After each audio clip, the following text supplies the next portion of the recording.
안녕하세요, 흥부입니다. 오늘 6시 지금 14분 정도 됐죠. 와, 오늘이 10월 2일인데요 10월 둘째 날이에요.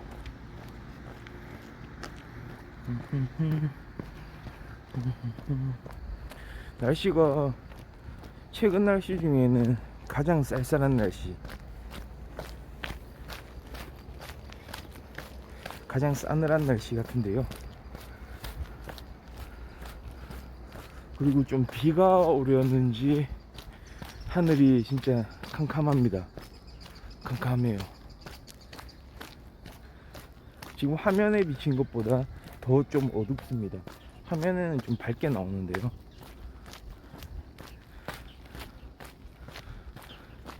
아주 날씨가 습도는 좀 높으면서 아주 차가운 날씨네요. 그러나 여전히 저는 반팔에 반바지 이렇게 이제 걸어가고 있고요. 네.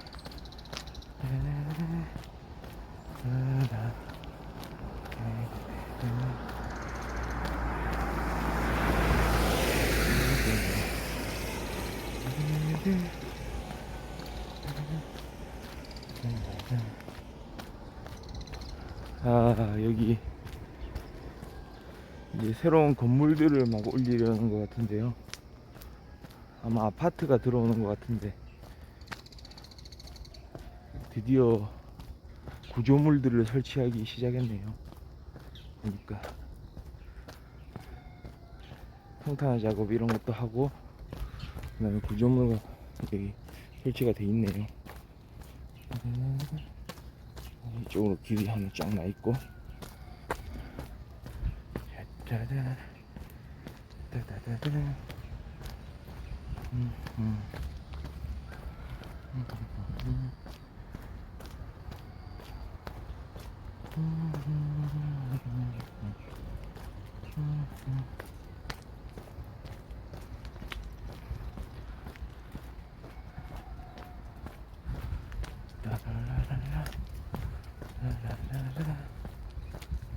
지금 맑은 하늘은 아니지만 그래도 좀 뭉쳐있지 않나요? 이런 하늘도 좀 뭉쳐있는데, 저는 개인적으로 그렇게 비가 오는 거를 좋아하질 않아요. 비 오는 날을 별로 안 좋아하거든요. 왜냐하면 좀 단순해요. 비 오는 날은 챙겨야 할 준비물이 늘어나잖아요. 첫 번째, 우산 당연히 있어야죠. 우산 여기저기 다닐 때. 그럼 우산만 준비하면 끝입니까? 저 항상 하나를 더 생각했거든요. 신발. 우산 플러스 신발. 우산만으로는 부족하다. 왜냐하면 신발이 젖는다. 비가 많이 오면 이렇게 요 길에 물이 갠 곳이 많고 거기를 밟을 가능성이 많다. 그러면 물이 신발 속으로 스며들어 온다. 그럼 양말이 젖는다. 그러면은 안 좋은 컨디션으로 그날을 보내야 되는 거거든요. 물론 야외 활동, 바깥에서 활동을 안 하면은, 전혀 하지 않으면 상관은 없는데, 우리가 대부분은 밖에서 활동을 해야 되잖아요. 뭐 출퇴근할 때도 그렇고, 하다못해 밖에 나갔을 때 뭐 사무실 같은 데 있다가 점심 식사, 뭐 도시락 싸왔으면 상관없겠지만 점심 식사를 하러 나갈 때도 이동을 해야 되잖아요. 그러니까 신발. 그래서 요즘에는 방수되는 신발들이 좀 많잖아요. 방수되는 신발들을 좀 이렇게 잘 찾아가지고 좀 신어주고. 저 같은 경우는 그래서 아침에도 비 오는 날들이 좀 있잖아요. 지난번 제가 지금까지 15일차 이렇게 걷고 있지만 비가 온 적이 하루 있었던 것 같아요. 이슬비 같은 거는 내린 적이 좀 몇 번 있긴 한데, 그래도 와 이건 진짜 비 많이 온다, 이건 우산 쓰고 나가야 된다 라고 했던 날씨는 한 번 있었어요. 그때가 4일차였던 거예요. 제대로 걷기 위해서 우위를 준비했죠. 비옷을 준비하고, 그 다음에 신발도 방수 운동화 장만 해가지고 그거를 신고 이렇게 이제 집을 나왔다는 거죠.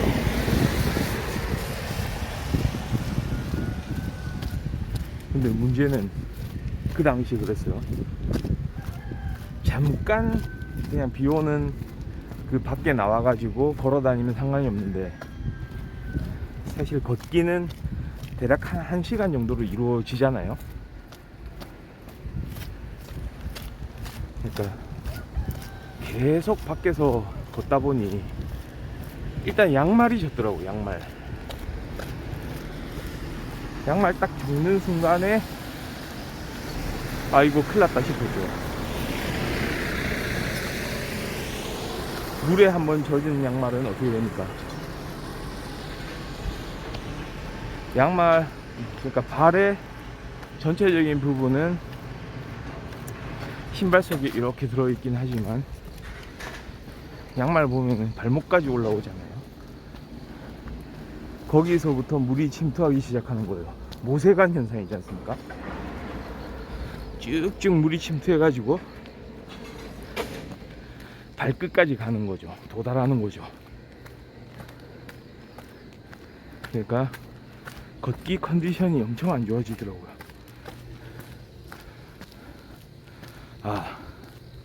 신발에 물이 찬 거 생각을 해보니까 갑자기 떠오르는 게 있는데,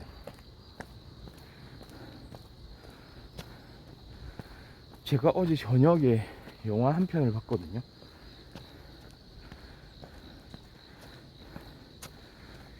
또 넷플릭스에서 봤죠. 넷플릭스에서 영화 한 편을 찾았는데, 사냥감이라는 영화였어요. 사냥감. 약간 좀 오락용 영화라고 생각해서 그냥 딱 봤죠. 제가 어떤 거를 생각했냐면, 그거 딱 보기 전에 한때 인기 많았던 데드캠프 아시나요? 데드캠프. 그런 거구나.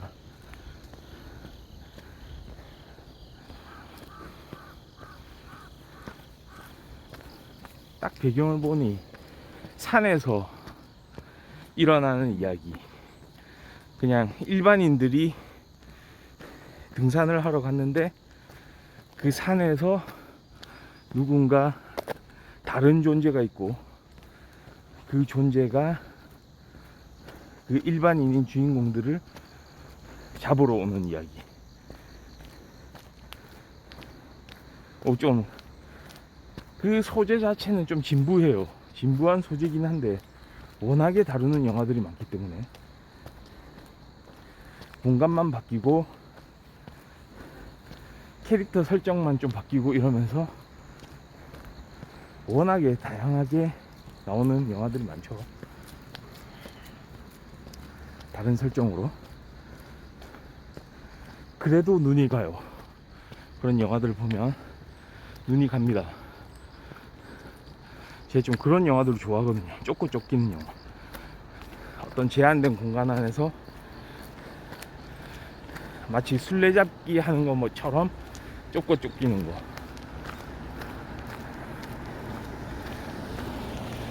그런 영화들을 많이 봐왔고, 몇 번 봐도 질리지는 않더라고요. 뭔가 스릴과 서스펜스가 있잖아요. 그래서 이번에도 본 거죠. 사냥감 딱 보는 순간 이거다 라고 생각을 했죠. 딱 보니까 이게 헐리우드 영화는 아니더라고요. 유럽 쪽 영화인데 등장인물이 5명.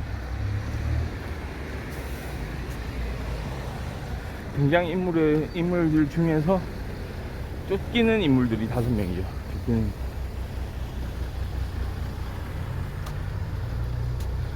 그냥 평범하게 딱 이제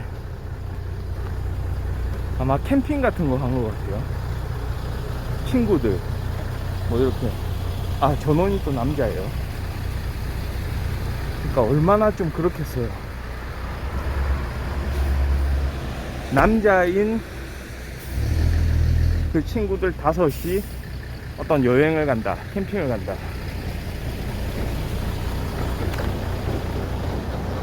그 서로들 간에는 막 그런 거 있잖아요. 대장 노릇하고 자기 과시하고 좀 이런 게 있을 수 있잖아요. 딱 그 안에 세계죠. 남자들의 세계. 그러니까 다 좀 젊은 친구들이에요. 젊은 친구들 이제 5이서 이렇게 이제 산에서의 일정을 마치고 이제 돌아가려고 하죠.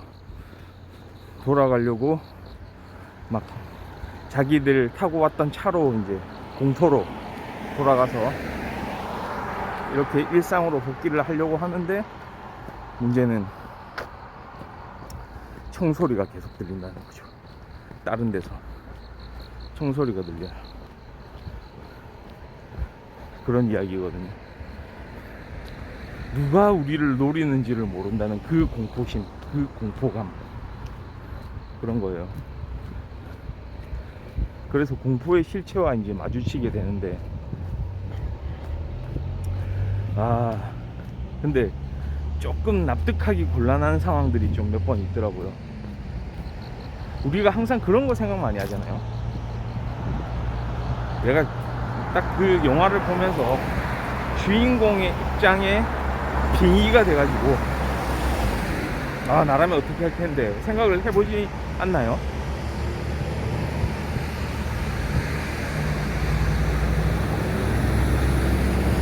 그러니까 저 상황에서 가장 최적의 판단은 뭘까? 최선의 판단은 뭘까? 생각을 해보잖아요. 예를 들어서 좀 이런 거예요. 누군가 총을 든 사람이 나를 노리고 있다. 우리는 5명이고 상대방은 1명이다. 예를 들어서 그 1명의 사람이 라이플이라고 하죠. 라이플. 저격용 총, 저격총. 스나이퍼들이 이렇게 딱 그 관역을 한쪽 눈으로 쳐다보면서 조준을 해가지고 저 멀리서 몇백 미터 밖에서 발사하는 총 있잖아요. 라이플. 그걸 가지고 다가오고 있다. 어떻게 해야 됩니까? 그러니까 상대는 예를 들어서 사이코패스라고 간주를 하면 그 사람 설득하는 게 가능할까요? 설득. 우리 사이코패스 전문가이신 아주대학교 김경일 교수님이 하신 말씀대로, 그 말씀에 따르면 사이코패스는 피해야 되거든요. 상종하지 말아야 되거든요.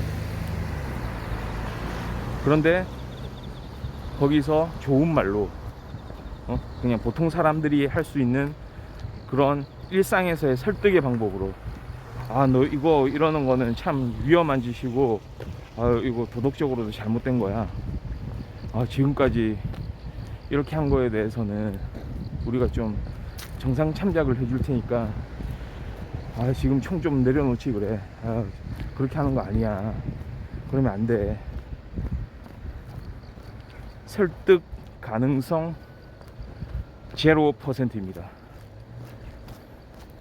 오히려 그런 반응에 더 자극을 받아서 진정한 사이코패스라면 역시 내 놀잇감 재미나구만. 오늘의 놀이 효과가 있었어. 이러거든요. 뒤에 배경 갑자기 멋있어졌네요.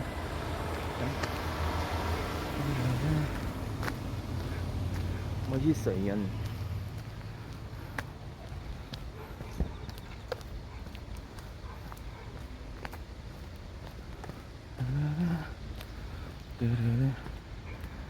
그러니까 그게 문제예요.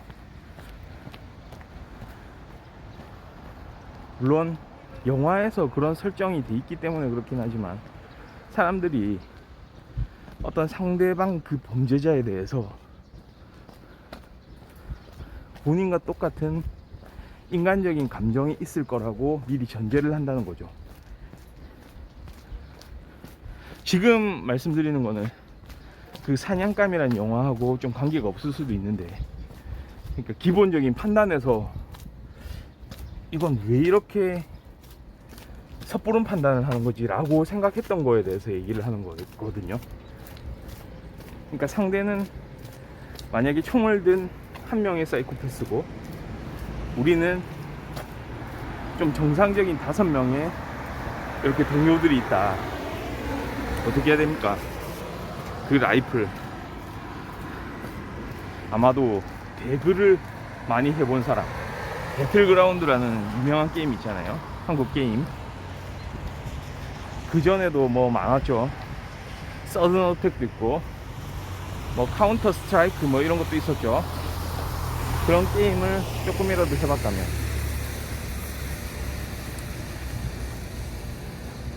그 다음에 또는 군대 경험이 있다면, 총을 다룬 경험이 있다면, 라이플이란 무기는 근접전에서는 사용하기가 껄끄러운 무기죠. 오히려 권총, 소총보다 못합니다. 지금 뭐 M16, 뭐 K2 이런 얘기를 하는 게 아니거든요. 라이플이에요. 딱 조준을 하고 멀리서 한 방씩 날리면서 그렇게 반역을 맞추는 그런 총이거든요.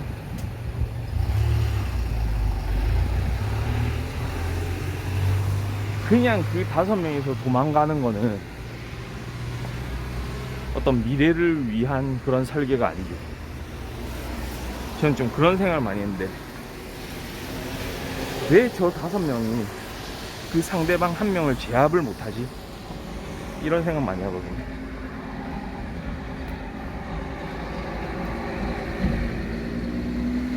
막말로 예를 들어서 이퀄라이저의 덴젤 워싱턴 또는 아저씨의 원빈 같은 사람이라면 제 생각에는 1대1로도 충분히 제압이 가능할 것 같아요. 1대1로.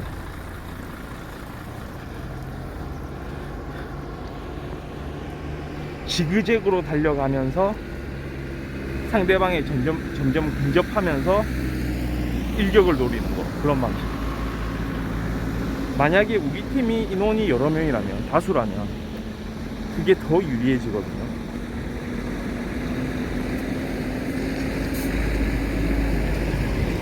예를 들어서 거꾸로 생각해 보세요. 물론 사이코패스는 아니지만 내가 말이죠, 라이플을 가지고 5명을 위협하고 있다고 생각해 보세요. 내 앞에 5명이 있다. 물론 라이플에는 총알이 들어있다. 탄이 들어있어가지고 언제든지 격발을 할 수 있다. 근데 앞에 여러 명이서 이렇게 내가 노리는 사람들이 그 사람들이다. 근데 그 사람들이 갑자기 작당 모의를 한다. 그러고는 갑자기 난데없이 지그재그로 뛰기 시작한다. 어떨 것 같으세요?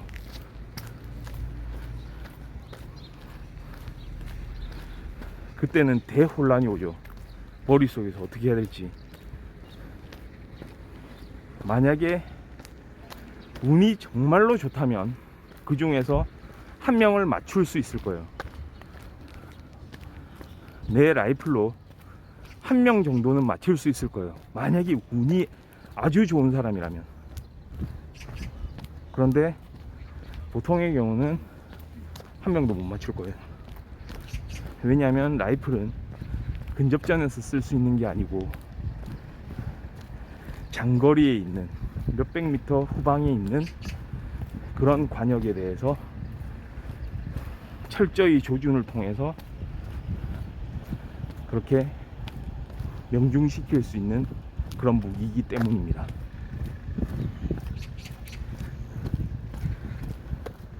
그러니까 저는 딱 그 영화를 보는 순간 그런 생각들을 많이 했거든요. 아, 이 타이밍은 이럴 타이밍인데, 근데 우리의 주인공들은 조금 다른 판단을 한다는 측면에서 좀 아쉬움이 있지 않나,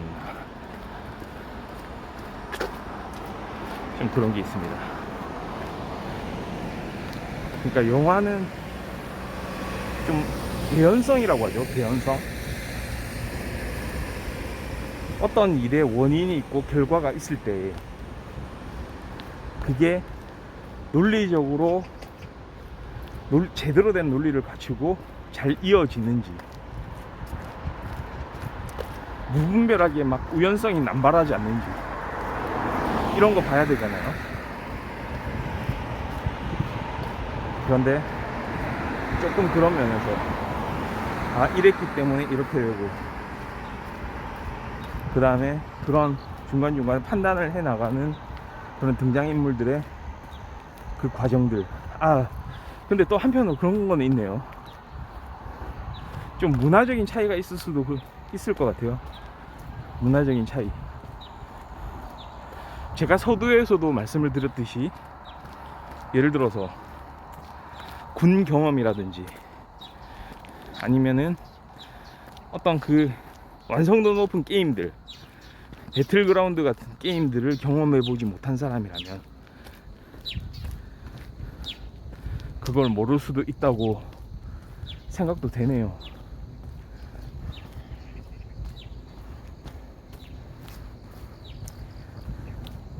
그렇긴 하지만 아쉬운 건 아쉬운 거죠. 그러니까 조금 더 현실적인 설정을 통해서 영화의 완성도를 높일 수 있었다고 보거든요. 이 영화 자체는 오락영화거든요. 이런 상황 속에서 주인공들이 어떤 결정들을 내려가며 좀 살아남게 되는지, 심리 스릴러라고 볼 수도 있고요. 약간 공포물처럼 이제 볼 수도 있는데요.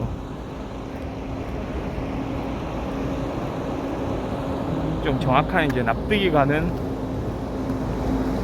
그런 결과들이 좀 나와야 되는데, 약간 그런 부분에서 좀 아쉬움이 있었던 것 같습니다. 그래도 이런 영화들, 그러니까 저처럼 막 쫓고 쫓기는 영화들을 좋아하는 우리 시청자분들이라면 한번 보는 것도 나쁘지 않을 것 같습니다.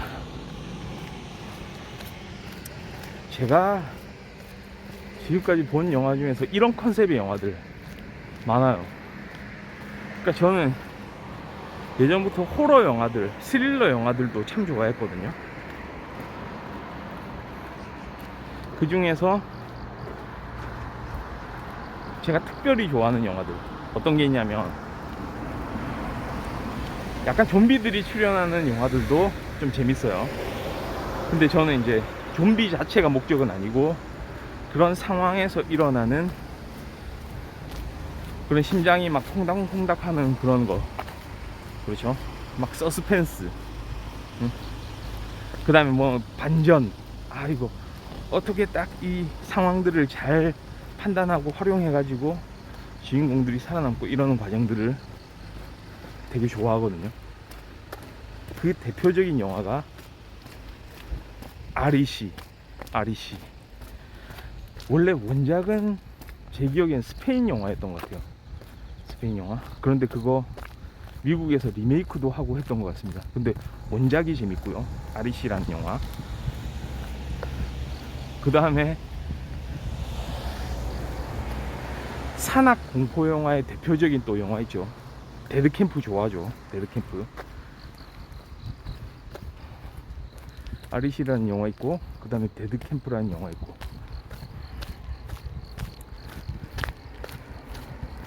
그 다음에 또 뭐 있습니까? 이거는 동굴에서 일어나는 이야기예요. 동굴 레전드죠. 강추할 만한 영화 또 하나 있습니다. 디센트 아세요? 디센트. REC 데드캠프 디센트.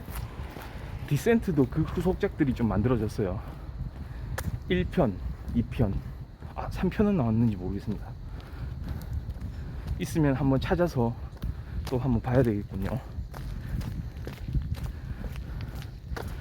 디센트 1편은 신선했어요. 신선한 공포영화, 신선한 심리 스릴러. 거기는 또 재밌는 게 여성들로 구성된 팀이 있거든요. 일종의 동굴 탐험팀인데, 그러니까 인간은 그런 행동을 왜 하는 겁니까 도대체?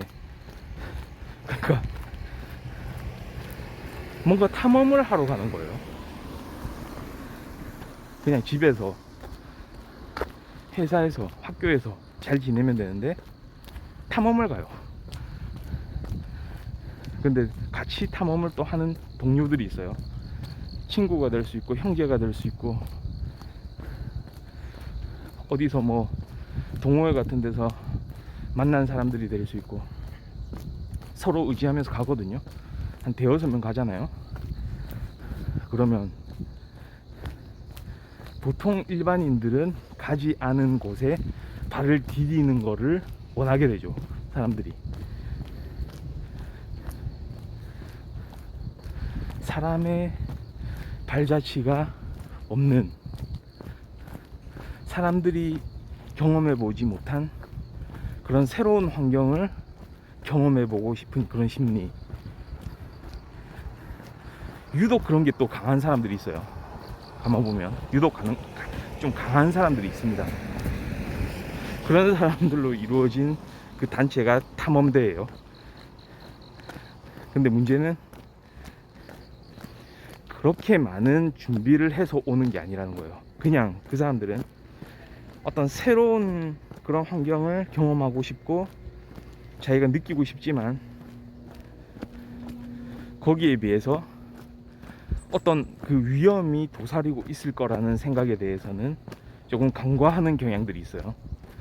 아니 물론 그러니까 영화적으로 그런 위험이 닥쳤을 때 어떻게 반응하는지 이런 부분들이 재미가 있겠죠.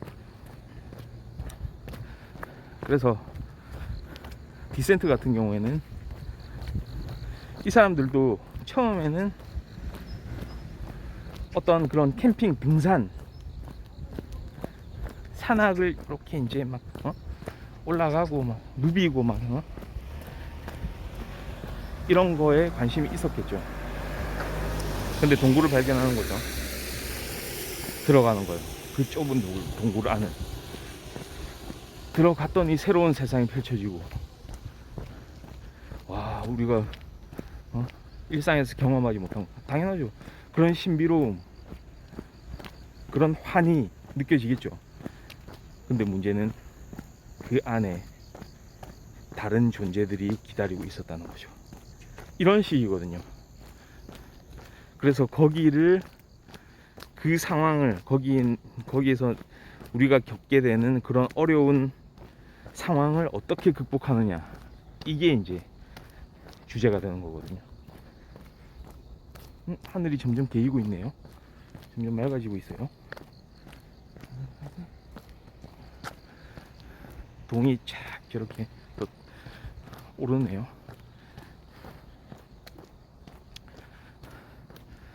자,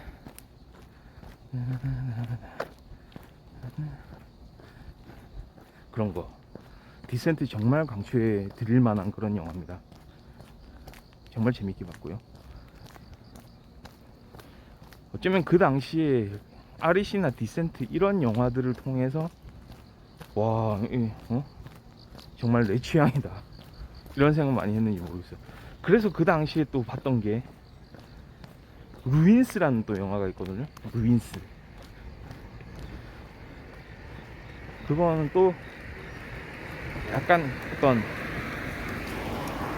그러니까 다른 나라, 약간 남미라든지 어떤 예로부터 전해 내려오는 어떤 전통으로 생활하는 그런 마을이 있는데, 그 마을에 들어가서 좀 어떤 기념적인 구조물, 그러니까 조금 피라미드 같이 생긴 데가 있거든요. 거기에는 절대 들어가서는 안 된다고 하는데 굳이 또 들어가요. 예? 영화에서 거기 거주자들이, 원주민들이 하지 말라는 행동을 하면 어떻게 된다? 파멸이 찾아온다. 그러니까 그 행동을 하는, 그 궁금해서 어떤 그 새로운 거를 경험하고 싶은 그 갈증을 참지를 못해서, 일종의 탐험가들이죠. 그러니까 너무 본능에 가까운 그런 행동 아닌가요? 그래서 그거를 실행을 하는 그런 친구들의 이야기거든요. 딱 그러면 생각하죠. 약간 클리셰 같은 거기도 한데 조금 진부한 것 같기도 하지만, 우리는 느끼죠. 여기서 몇 명은 죽어 나가겠구나.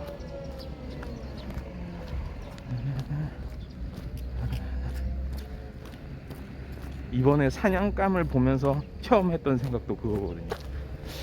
이 5명 중에 몇 명이 살아나갈까, 그런 거. 그것도 재미 요소예요. 그러니까 조금 진부해 보이는 어떤 공식 같은 거 있잖아요. 그런 공식도 나름 여러 번 경험하고, 이번에 어떤 틀에 맞춰서 이런 이야기를 펼쳐나갈까 생각해보면 좀 재미난 요소입니다. 그런 것들도.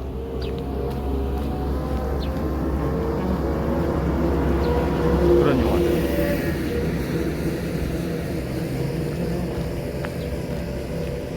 그 다음에 꽤 많을 거예요. 제가 지금 당장에 예전에 봤던 영화들을 생각 못하는 영화들이 좀 많을 겁니다. 그 정도. 갑자기 또 생각나는 영화가 있네요. 헤이즈 아이즈라는 게 있어요. 또 헤이즈 아이즈라는 영화가 있는데, 그것도 1편, 2편까지 나왔던 것 같아요. 그것도 보면 이거는 또 군대 이야기거든요. 군에서 작전을 수행하는 거예요. 어떤 지역에서 작전 수행을 하는데, 문제는 그 지역이 예전에 방사능으로 오염됐던 지역이라는 거죠. 거기도 그런 이제 공간적인 배경이 약간 동굴처럼 돼 있어요. 거기도. 그러니까 산악지대에서 어떤 그 안에 조형물들이 있고, 그 안으로 들어가면 어떤 예전에 군인들이 좀 그 임시로 만들었던 그런 장소들처럼 그런 현장들이 나오는데요.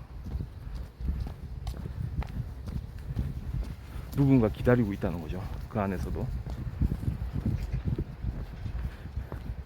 그러니까 우리만 탐험하러 가는 게 아니고 누군가 있다는 설정. 재밌죠.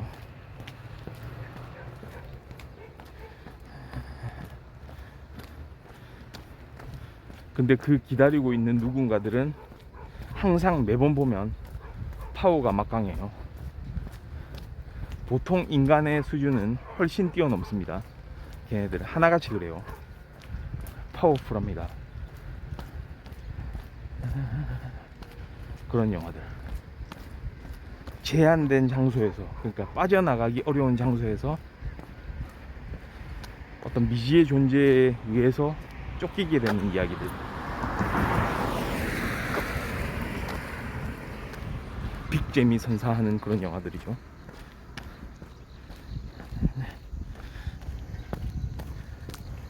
그래서 최근 들어서 사냥감이라는 영화를 통해서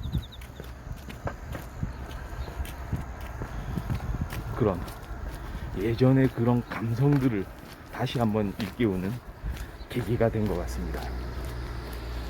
한번 영화들 좀 찾아봐야 될 것 같아요. 정말 신나잖아요. 그런 거 딱 보면서 맥주 한잔 딱 하면서 약간 강 건너 불구경 하는 거죠. 그러면서 좀 항상 볼 때는 안타까워 하면서 또 답답해하고, 아 나라면 안 저럴 건데 지금 뭐냐 저거. 이런 영화들의 원류를 또 가만 생각해 보면 옛날에 뭐 있습니까? 스크림 같은 영화들. 스크림 아시나요? 스크림 그 1편이 딱 나왔을 때 그때 언제였던가요? 97년도인가 98년도인가 그 정도였던 것 같은데 지금보다 20년이 훌쩍 넘었어요. 스크림 1편 나왔을 때 사람들이 정말 열광했거든요. 감독 누굽니까? 그 유명한 웨스 크레이븐 감독. 웨스 크레이븐. 공포영화의 대부. 스크림이라는 새로운 하이틴 슬래셔물로 다시 돌아온 공포영화의 대부. 그 당시 막 그랬었거든요. 그러니까 거기도 전형적인 그런 공포영화에서 빅재미 선사하는 요소들이 가득 들어있거든요. 그러니까 반전은 기본이에요. 반전. 아 이게 그러니까 어떤 추리 소설처럼 관객으로 하여금 풀어가게 만드는 그런 설정은 기본이고, 그 다음에 공포영화의 공식 같은 거. 무슨 특정 이야기를 하면은 그 사람은 반드시 죽고,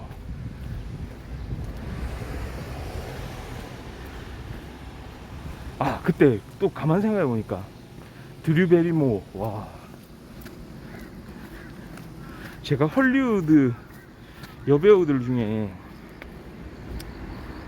좀 좋아하는 여배우들이 몇 명 있거든요. 몇 명. 많이는 아니에요. 그러니까 이런 배우들을 막 미국에서 가장 인기가 많고 흥행의 보증수표다 뭐 이러는 배우들 있잖아요. 그렇다고 하더라도 제가 별로 안 좋아하는 배우들이 있는 반면에 그냥 제가 좋아하는 배우들이 많아요. 그 대표적인 여배우가 드류 베리모어. 아역 배우부터 시작했는데 드류 베리모어, 와 진짜 사랑스럽지 않나요?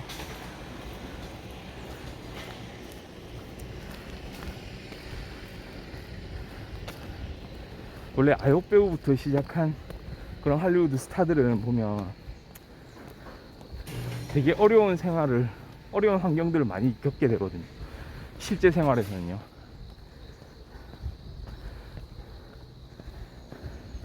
그 대표적인 인물이 또 맥컬리 컬킨 이런 사람들 아니겠습니까? 가족들의 막 불화가 생기고, 그로 인해서 갈등을 겪다가 막 헤어지고, 그래서 계속 좋은 환경에서 오히려 성장하지 못하고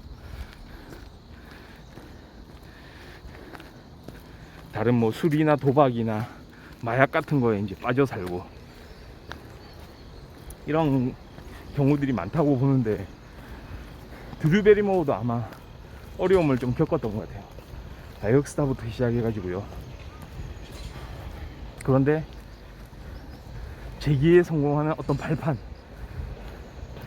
제가 봤을 때는 스크림이 어떤 강력한 도움이 됐었던 것 같아요.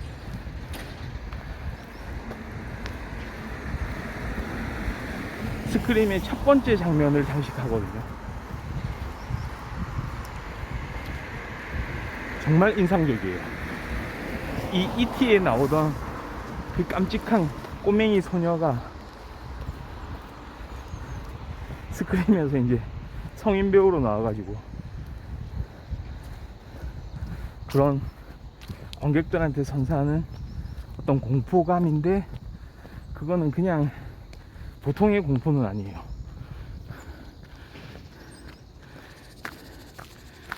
뭔가 광고를 보는 것 같은 느낌? 광고? 그러니까 경쾌하죠. 너무 경쾌해요. 경쾌한 그런 공포심. 새로운 장르. 그러니까 첫 장면을 딱 보는 순간 와, 이게 스크림이구나 그랬었거든요, 그 당시에는.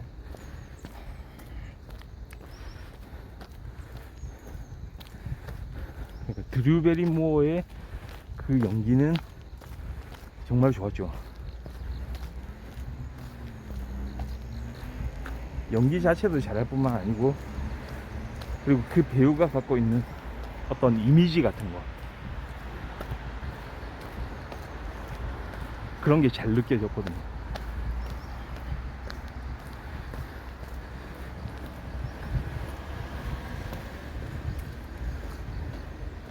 드류 베리모어.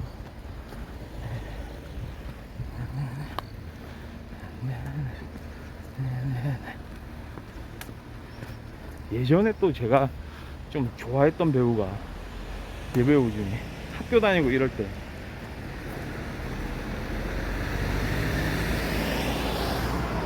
그 미셸 파이퍼라는 배우 있거든요. 요즘에는 좀 노인 연기를 많이 하는 것 같더라고요, 미셸 파이퍼가. 근데 나이 많은 아주머니 연기하고 이러는데, 제가 학교 다닐 때 이럴 때는 정말 레전드 배우였죠. 그때 제가 봤던 게 업 클로스 앤 퍼스널. 아마 그 상대 배우가 로버트 레드포드 아니었나 싶은데요. 로버트 레드포드도 나이가 엄청 많죠. 로버트 레드포드. 그 다음에 한창 리지 시절에 또 찍었던 영화 위험한 아이들, 이런 거. 그 문제의 아들을 모아놓은 그런 교실에서, 아마 미셸 파이퍼가 해병대 출신이었던 것 같아요. 해병대 출신 여교사예요. 그 아이들의 그런 어떤 잠재력을 발견하고 하나하나 다 다르다는 거를 알고 끝까지 포기 안 하는 모습들.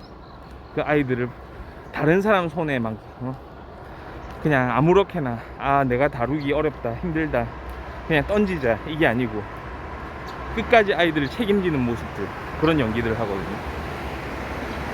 그런 거, 그런 영화들. 미셸 파이퍼.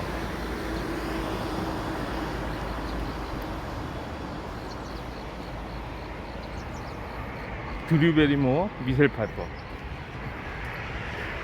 그 다음 우마 서먼이라는 배우. 타란티노 영화에 단골로 나오죠, 우마 서먼은. 가장 대표적인 영화 뭐겠습니까? 킬빌이라는 영화 있었죠. 타란티노의 뭐 대표작이라고도 말할 수 있는, 대표작들이 워낙 많아서 그렇지만, 킬빌. 그 다음에 그 전에는 펄프 픽션이라는 것도 있었죠. 펄프 픽션. 존 트라볼타 나오고 사무엘 잭슨 나오고 우마 서먼 나왔던 거 엄청났죠. 그런 영화들, 그런 배우들을 좋아해요.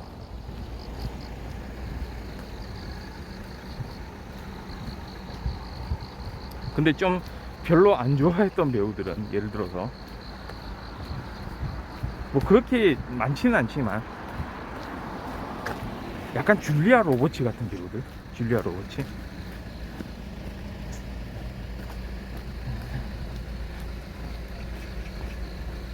줄리아 로버츠라든지 또 누가 있나요? 그러니까 이거 보는 관점에 따라서 다르긴 하지만 되게 아름다운 배우라는 건 알고는 있어요. 근데 막 그 뭐 미국 언론 같은 데서 와, 그 이 시대 최고의 배우, 뭐 너무나 아름다운 줄리아 로버츠 미소, 뭐 이런 거, 이런 이야기들을 워낙 많이 하다 보니까 좀 반감이 생기더라고요. 내가 보기에는 그렇게 예쁜 배우 같지는 않은데 아닌 거 아닌가?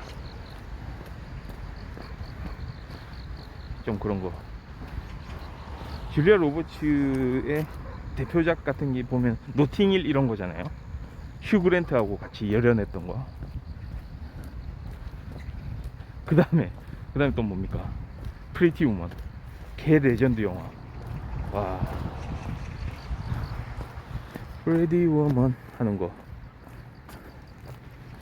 그런 레전드 영화들.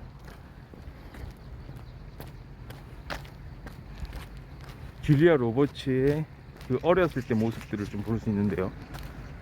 그럼에도 불구하고 저는 좀, 물론 영화 자체는 좀 재밌게 보고 뭐 하기도 했지만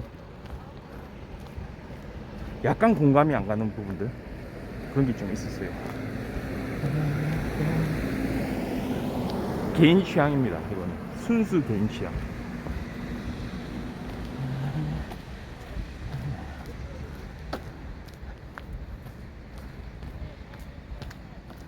제가 또 그렇게 좀 좋아하지 않는 배우들 또 생각해보면 나탈리 포트만. 블랙스완으로 아카데미 여우주연상 받지 않았던가요? 그러니까 뭐 관객들하고 평론가들의 극찬이 이어지지만, 난 제가 보는 좀 그런 기준이 있는 것 같아요.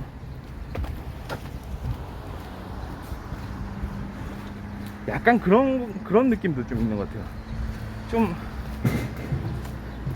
다 뭐 아름답고 예쁘고 이런 배우들이지만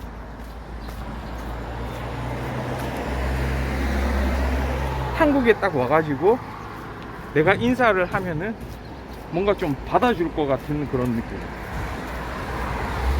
되게 살갑게,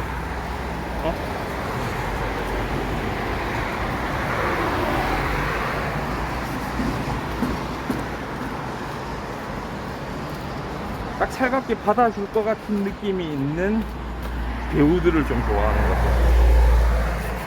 근데 그것도 이미지잖아요, 사실은. 영화에서 많이 보던 이미지겠죠.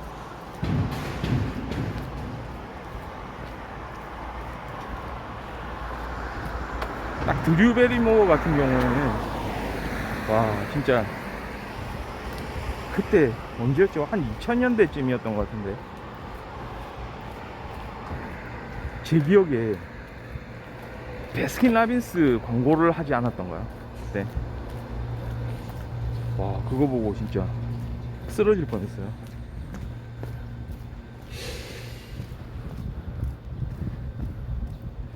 그때 내한도 하고 막 이랬던 것 같은데,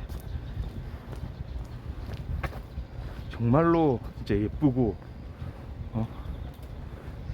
귀엽고 그런 마음 쓰는 것도 예쁘고 막 이런 배우거든요.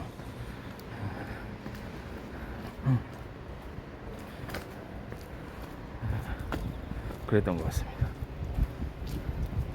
또 내한 하니까 그거 생각나네요. 안젤리나 졸리가 언론에도 안 밝히고 한 번씩 막 한국으로 오고 이랬거든요, 예전에. 그런 유튜브 영상들도 있었던 것 같은데, 아들이 그 연세대학교 그 학생이었잖아요. 지금은 졸업했겠죠. 예, 졸업한 것 같은데, 그 매독스라고, 매덕스. 예.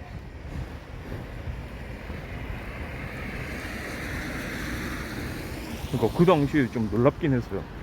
와, 아들도 그렇고, 안젤리나 졸리 그 엄마는 좀 약간 다른 시각을 가지고 이 세상을 보는 거잖아요.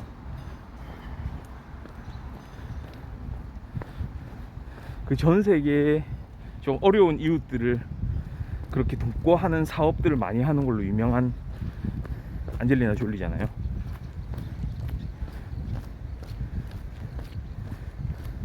그런 유니세프 같은 데서도 일을 많이 하고, 본인이 이제 스스로도 이렇게 그 아프리카라든지 어려운 환경에 처해 있는 그런 어린이들 구호를 위해서 많이 노력하고 이런 모습도 보여주잖아요. 근데 그런 영상들 한국에서 뭐 그냥 비공식적으로 막 찍고 이런 영상이겠죠. 그런 걸 간혹 한 번씩 본 적이 있는데, 예전에 정말 그냥 엄마더라고요. 그냥 엄마. 매덕사하고 같이 다니는 거 보니까 그냥 순수 엄마였어요. 순수 엄마가 막 그냥 아들을 챙기고 그냥, 야 너 뭐 할래? 너 야 이거 한번 봐봐라. 이거 어떠냐? 막 이런 거. 엄마랑 쇼핑 나온 아들, 막 이런 이미지. 그랬던 것 같습니다. 지금 시간이 7시 5분이고요 대략 6,500보 좀 넘게 걸은 것 같습니다.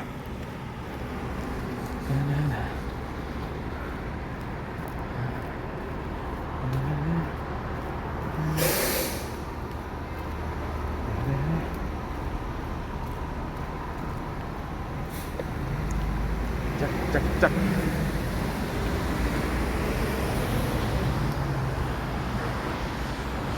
근데 좀 그런 거 있지 않나요? 진짜 좀 생각을 해보면, 예전에 한국 드라마 중에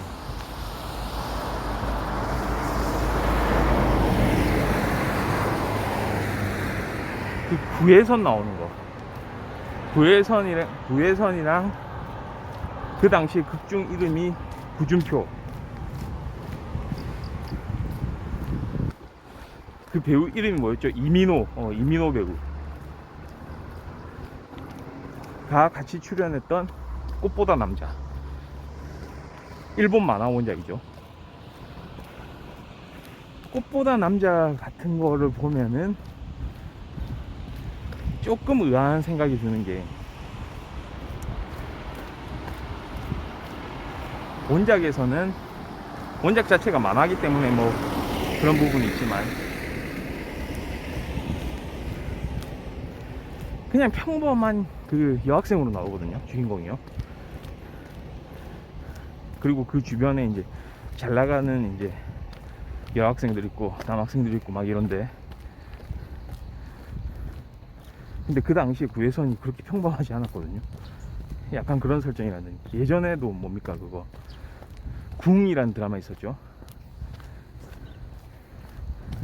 그 베이비복스의 그 당시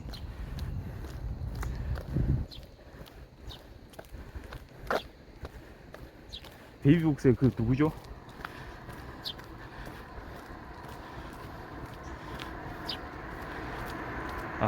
이름이 생각이 안 나네요 갑자기. 하여튼간 걸그룹 출신의 배우와 그 다음에 주지훈 배우, 요즘에 영화계에서 유명한 배우죠. 아주 연기, 좋은 연기 막 잘 보여주고 있는 그 주지훈 배우 하고 같이 나왔던 궁도 마찬가지고요. 그 다음에 지금은 좀 약간 중년 연기하고 있지만, 한때 90년대 후반 2000년대 초반 완전 그냥 톱스타 김희선, 이런 배우들 나와가지고 평범한 여성 또는 오히려 좀 불우한 환경에 처해 있는 그런 여성을 그 연기를 하거든요. 그 김희선이 또 나왔던 그 드라마가 MBC 드라마였는데 90년대 후반이었거든요. 제목이 생각이 안 나네요. 세상 끝까지였나? 하여튼간에 그거 다음에 한번 찾아보도록 하겠습니다. 그러니까 그런 배우들이 그런 연기를 하는 게 조금 괴리감이 있잖아요, 사실. 그러면 우리가 스스로 막 세뇌를 시켜야 돼요. 막 주문을 걸어야 된다는 거죠. 구혜선이라는 배우는 그냥 평범한 배우구나, 평범한 여학생이구나, 김미선은 그냥 평범한 여학생이고 평범한 어려운 환경에 처해 있는 그런 청소년이구나. 스스로 최면을 걸어야 된다는 거죠. 조금 요즘 같으면 와닿지 않는 부분들이 좀 있잖아요. 그렇게 되면 워낙에 요즘엔 뭡니까,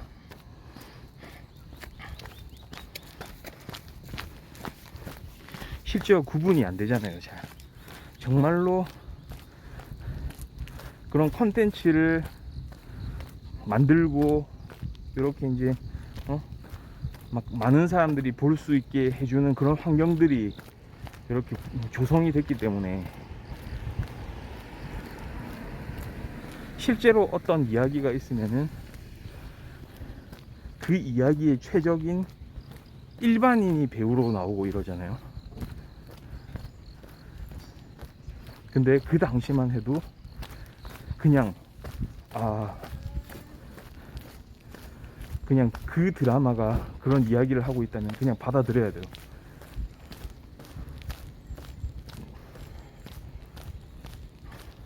현실이 어떻든지 간에 그런 게 좀 있었던 것 같습니다. 옛날에는.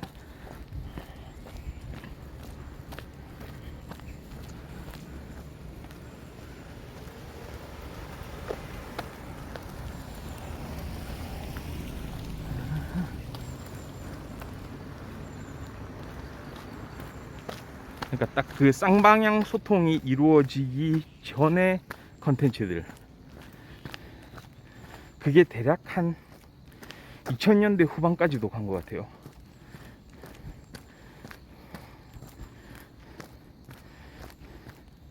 근데 이제부터는 2010년대 이후부터는 워낙 유튜브도 많고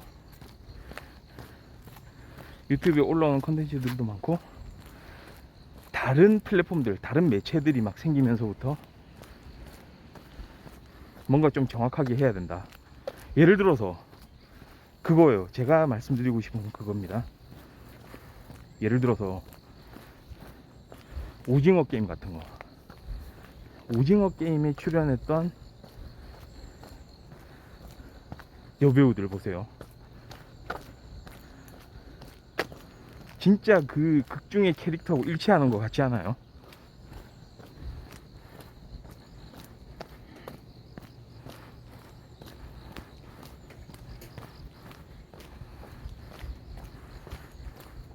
시청률을 목표로 어떤 이 특정 흥행을 보증하는 그런 여배우들을 캐스팅 해가지고 출연시켜도 돼요.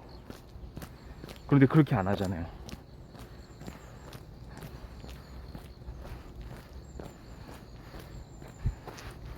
그러면 또 반문을 할 수 있겠네요.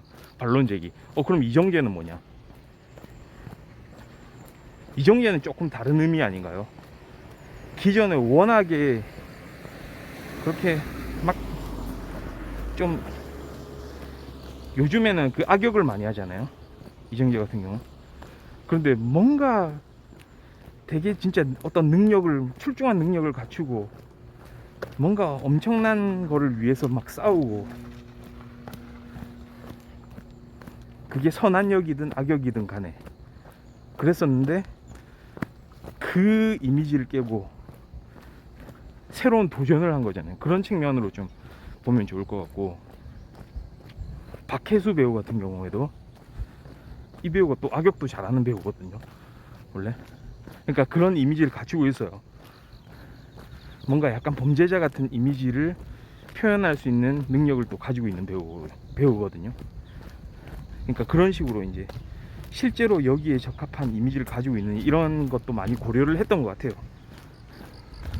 연기의 폭이 넓은 그런 배우를 이렇게 기용을 하느냐, 아니면은 새로운 아주 이제 뉴페이스들을 이렇게 기용을 해가지고 이런 우리가 이제 말하려는 바를 전하느냐, 뭐 이런 거거든요.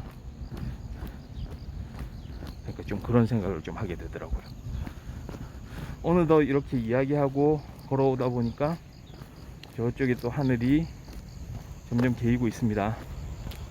예, 오늘 토요일 오전 이렇게 풍부와 함께 해주신 우리 시청자분들 감사드리고요.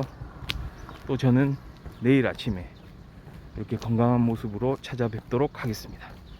예, 감사합니다. 바이.